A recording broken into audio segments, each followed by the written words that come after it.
Hi, guys. Welcome back. Listen carefully. It had been a few days since my last session with Dr. Wilson, and the weight of everything felt heavier. I was on my way to the session, but today, instead of driving, I had decided to take the subway. The familiar hum of the train filled the background as I sat, lost in my thoughts. The people around me seemed to be in their own worlds, some reading, some staring at their phones, and others simply waiting for their stop. Yet, despite being surrounded by people, I couldn't shake the feeling of isolation. I kept replaying the past few days in my head. The project at work had been handed to me, but as always, I couldn't bring myself to start. Every time I sat down to begin, I'd be overwhelmed by the same thoughts. It has to be perfect. What if I miss something? What if I make a mistake? The more I thought about it, the more paralyzed I became. As the train made its stops, I looked at my reflection in the window. My mind raced. I wasn't just stuck at work. Even simple decisions in my personal life felt impossible lately, like choosing a place to eat or deciding what to wear. Everything had to be the best option, the most perfect choice, or I'd feel like I failed somehow.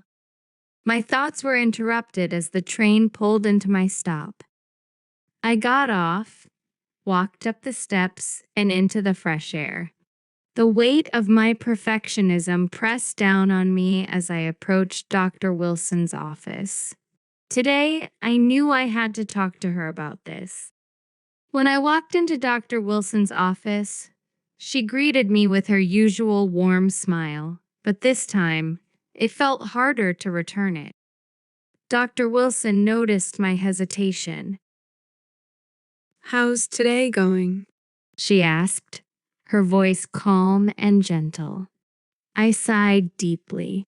Honestly, not great. I think I have more than just anxiety. I can't seem to start anything until I know it'll be perfect.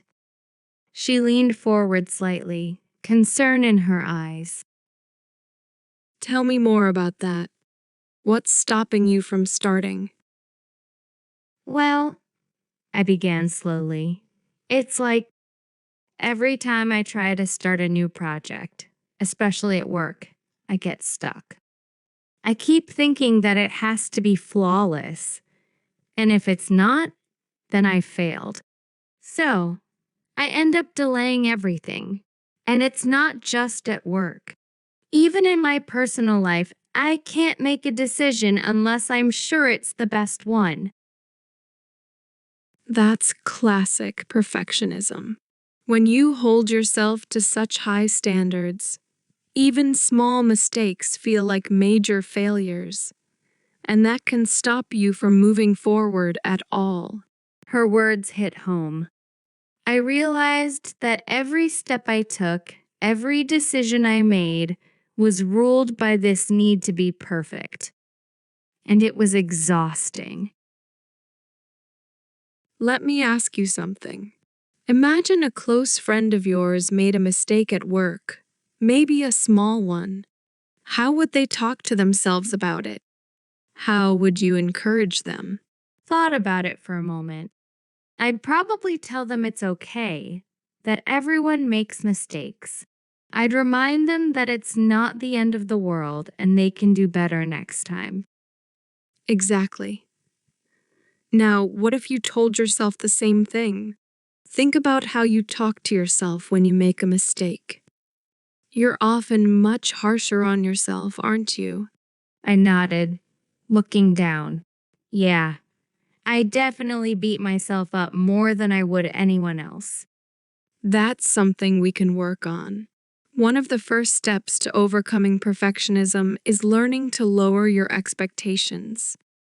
Instead of asking, "Is this perfect?" ask yourself, "Is this good enough?" I frowned, still unsure. But what if it's not good enough? What if I mess up? Everyone messes up. Even the most experienced professionals make mistakes.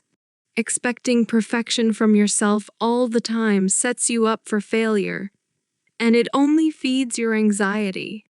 I took a moment to let her words sink in. She was right. My need for perfection wasn't protecting me. It was holding me back. Let's try something. Think about the project at work. What's the smallest step you could take right now? Something that doesn't have to be perfect, just the first step. I thought for a second. Maybe I could start with an outline. Just a rough one. Nothing final. That's perfect. Remember, it doesn't have to be the final product. It's just the beginning. Taking that small step is enough. For the first time in days, I smiled. Yeah, maybe I can do that. Dr. Wilson then asked me about the feelings behind my perfectionism. How does it feel when you're stuck in this perfectionist mindset? I thought for a moment. It's like I'm always fighting. I feel alone a lot of the time, like no one else could understand. And there's this constant fear of not being good enough, fear that someone will find out I'm not as perfect as I try to be. Those are powerful feelings, and it's important to acknowledge them. But remember, you're not alone in this. Many people struggle with perfectionism, and it's something you can work through. As the session neared its end, Dr. Wilson gave me a reassuring smile. Just remember, this is a process. You won't change overnight, but every small step counts. Be kind to yourself along the way. I nodded, feeling a little lighter. Thanks, Dr. Wilson. I do feel like I'm moving in the right direction. As I left the office, the weight on my shoulders didn't feel quite as heavy. Maybe, just maybe, I could start to live without the constant pressure of perfection. The subway ride home felt different too. I looked at the people around me and realized I wasn't as alone as I'd thought. We all had our struggles, and for the first time in a long time, I felt like I was ready to face mine one imperfect step at a time. New vocabulary and phrases. Take the subway. The phrase means to use the subway system or travel by subway. It refers to using an underground train network for transportation, commonly found in large cities. For example, I take the subway to work every day means that the person uses the subway as their regular mode of transportation to get to their job. Example, I take the subway to school every morning because it's faster than the bus. I couldn't shake the feeling of isolation. The phrase means that the person was unable to get rid of or stop feeling lonely or disconnected from others. It implies that the sense of isolation persisted despite efforts to overcome it. Example, even though I was surrounded by people at the party, I couldn't shake the feeling of isolation. What if I make a mistake? The phrase make a mistake means to do something wrong or incorrect, either by accident or due to misunderstanding. It refers to an error in judgment, action, or decision.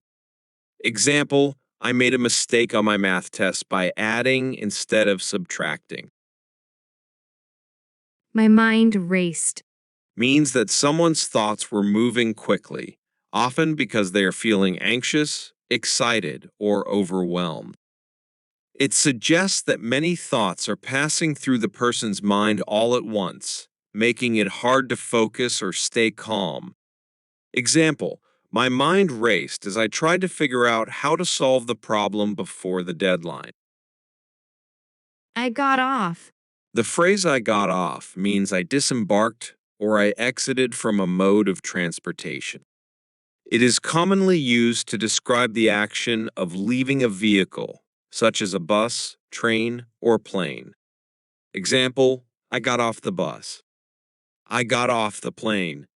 This means I left the plane. Perfectionism. Perfectionism refers to the tendency to hold excessively high standards for oneself and to strive for flawlessness in various aspects of life. This mindset can manifest in many areas, such as work, school, relationships, or personal projects.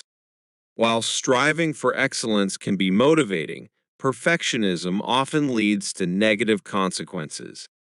Example, her perfectionism made her afraid to submit her work, fearing it wouldn't be perfect enough.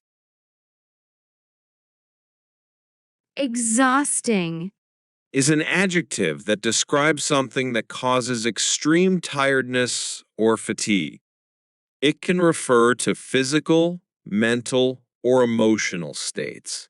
When an activity or situation is described as exhausting, it means that it requires a lot of energy, focus, or effort, leading to a feeling of depletion. Example, studying for finals is always exhausting, especially when I have to learn so much material in a short time. Harsher on yourself. The phrase harsher on yourself refers to being overly critical or tough on oneself, often in terms of personal expectations, performance, or self assessment. When someone is harsher on themselves, they tend to focus on their flaws, mistakes, or shortcomings rather than acknowledging their achievements or strengths. Example, I know I did well on the project, but I can't help being harsher on myself than I should be. Holding me back. Refers to something or someone that is preventing a person from moving forward, achieving their goals, or reaching their full potential. It suggests a feeling of being restrained or hindered, whether it's due to external circumstances, personal limitations, or negative influences. Example, my fear of failure is holding me back from applying for my dream job. Be kind to yourself along the way. Encourages practicing self-compassion and understanding throughout your journey or process, whether it involves personal growth, achieving goals, or navigating challenges. It emphasizes the importance of treating yourself with care, patience, and empathy, especially during difficult times or when facing setbacks. Example, as you work on this big project, remember to be kind to yourself along the way. It's okay to take breaks and not be perfect. Thank you for being with us until the end. Please like the video and subscribe to the channel and answer the question in the comments.